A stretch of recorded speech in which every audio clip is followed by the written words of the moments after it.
வணக்கம் நட்புக்களே, அனைவருக்கும் இனிய ஆங்கில புத்தாண்டு வாழ்த்துக்கள். நம்ம இன்னைக்கு ஒரு புத்தாண்டுக்காக ஒரு ஸ்வீட் பார்க்க போகிறோம். முந்திரி பால் கேக். இதுக்கு தேவையான பொருட்கள்: முந்திரி 1 கப்பு. இது ஒரு 1/4 மணி நேரம் முன்னாடியே ஊற வச்சு எடுத்து வச்சது. நல்லா இந்த முந்திரி எடுத்து பார்த்தீங்கன்னா, இப்படி உடச்சி கையால் இப்படி நசுக்கி பார்த்தீங்கன்னா ஊறி இருக்கும்.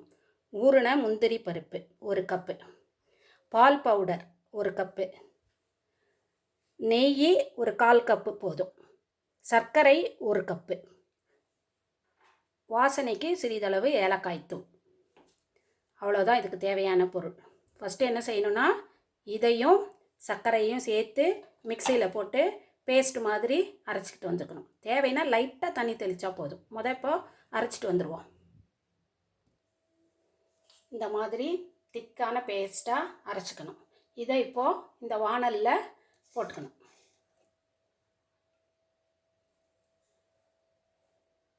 ஃபுல்லாக இதை வாணலில் போட்டுடலாம். கொஞ்சமாக அந்த மிக்ஸி ஜாரை அப்படி கழுவி கொஞ்சமாக தண்ணி அதை அப்படியே ஊற்றிக்கலாம்.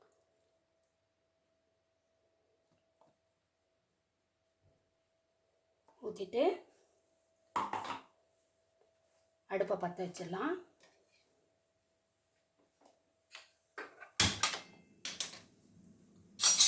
அடுப்பை பற்ற வச்சுட்டு ஸ்லோலியே வச்சு நல்லா கிண்டிக்கிட்டே இருக்கலாம். ஸ்லோவாக கிண்டிக்கிட்டே இருக்கலாம். இதில் என்னன்னாக்க கொஞ்சம் திக்காக ஆகிற வரைக்கும் கிண்டிகிட்டே இருக்க வேண்டியதுதான். அப்போ அடி பிடிக்காமல் இருக்கணும். அதனால் மீடியம் ஃப்ளேமில் வச்சுயே நம்ம கிளறிக்கிட்டே இருக்கணும்.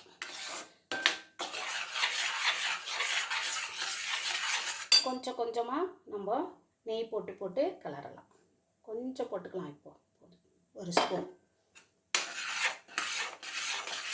நல்லா கிளறிட்டே இருக்கலாம். இது நல்லா பாத்திரத்தில் ஒட்டாமல் திக்காக வரணும். அதுதான். அதுக்குள்ளார நம்ம ஒரு தட்டில் நெய் தடவி இதில் கொட்டுறதுக்கு ரெடி பண்ணி வச்சுக்கலாம். இப்பயே கூட கொஞ்சமாக ஏலக்காய் தூள் போட்டுக்கலாம்.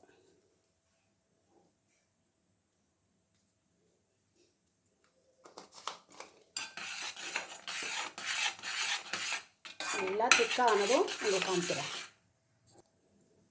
கொஞ்சம் லைட்டாக திக்காகும்போது நம்ம இந்த பால் பவுடரை அதில் போட்டுடலாம். பால் பவுடரை போட்டு நல்லா மிக்ஸ் பண்ணலாம்.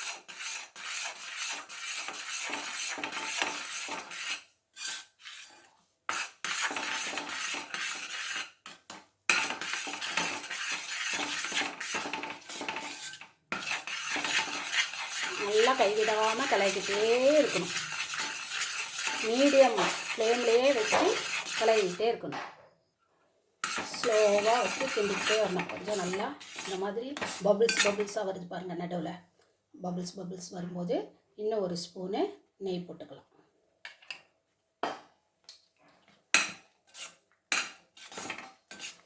நெய் போட்டு அடி பிடிக்காமல் கிளறணும். நல்லா இப்படி இந்த பாத்திரத்தெல்லாம் ஒட்டாமல் வரணும். அதான் பதம். பாத்திரம் ஒட்டாமல் வர்றது தான் பதம். அது வரைக்கும் கிளறணும். மீதி இருக்க நெய்யிலையும் ஊற்றிடலாம். ஊற்றிட்டு நல்லா கிளறணும்.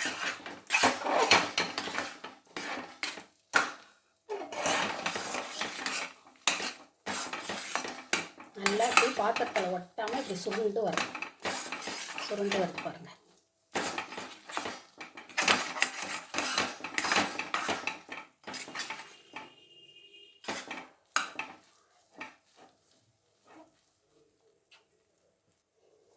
இப்போ பாருங்கள், ரெடி ஆயிடுச்சு. பாருங்கள், இப்படி தள்ளுனா அப்படியே ஊற்ற வரணும். இதுதான் பதம். அப்படியே அடுப்பு ஆஃப் பண்ணிவிட்டு ஒரு தட்டில் கொட்டிக்கலாம். இந்த நெய் தடவின தட்டில் கொட்டிடலாம்.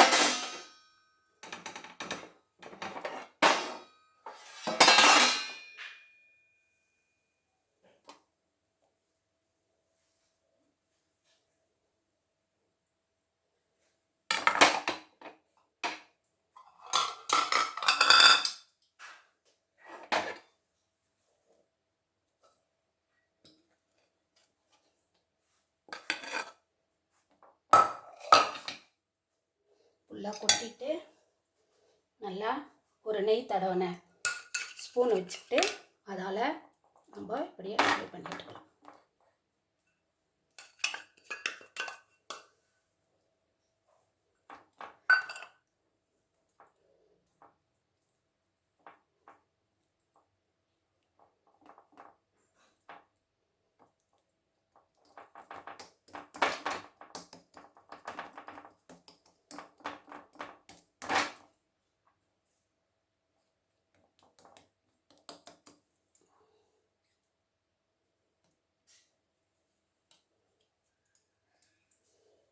இது ஒரு அரை மணி நேரம் ஆறட்டும்.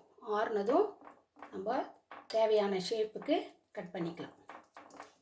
ஆறுனதும் ஷேப் கட் பண்ணி உங்களுக்கு காமிக்கிறேன். உங்களுக்கு தேவைன்னா இதில் பாதாம் பிஸ்தா சீவலில் சீவி மேலாக அப்படியே தூவிக்கலாம். வேறு ஏதாச்சும் உங்களுக்கு ஃப்ளேவர் பிடிச்சிச்சின்னா அதை தூக்கிக்கலாம். நான் சும்மா லேசாக ஏலக்காய் பொடி மட்டும் லேசாக தூவிக்கேன். அவ்வளோதான். கட் பண்ணிவிட்டு உங்களுக்கு காமிக்கிறேன். இப்போது நம்ம இதை கட் பண்ணிக்கலாம். உங்களுக்கு என்ன ஷேப் பிடிக்குமோ அந்த ஷேப்புக்கு கட் பண்ணிக்கலாம்.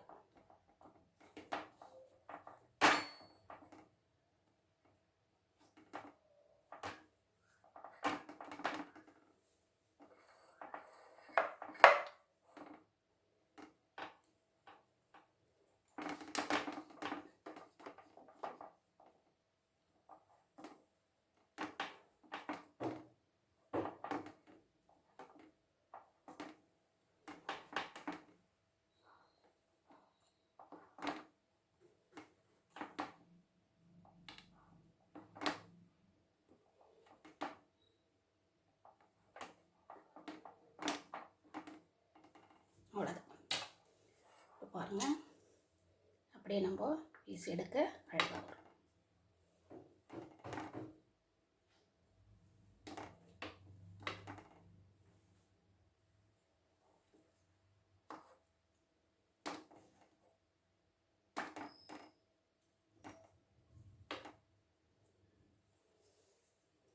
மில்க் முந்திரி கேக் ரெடி. நீங்களும் இதே போல் செஞ்சு பார்த்து உங்கள் கருத்துக்களை எனக்கு தெரிவிக்கவும்.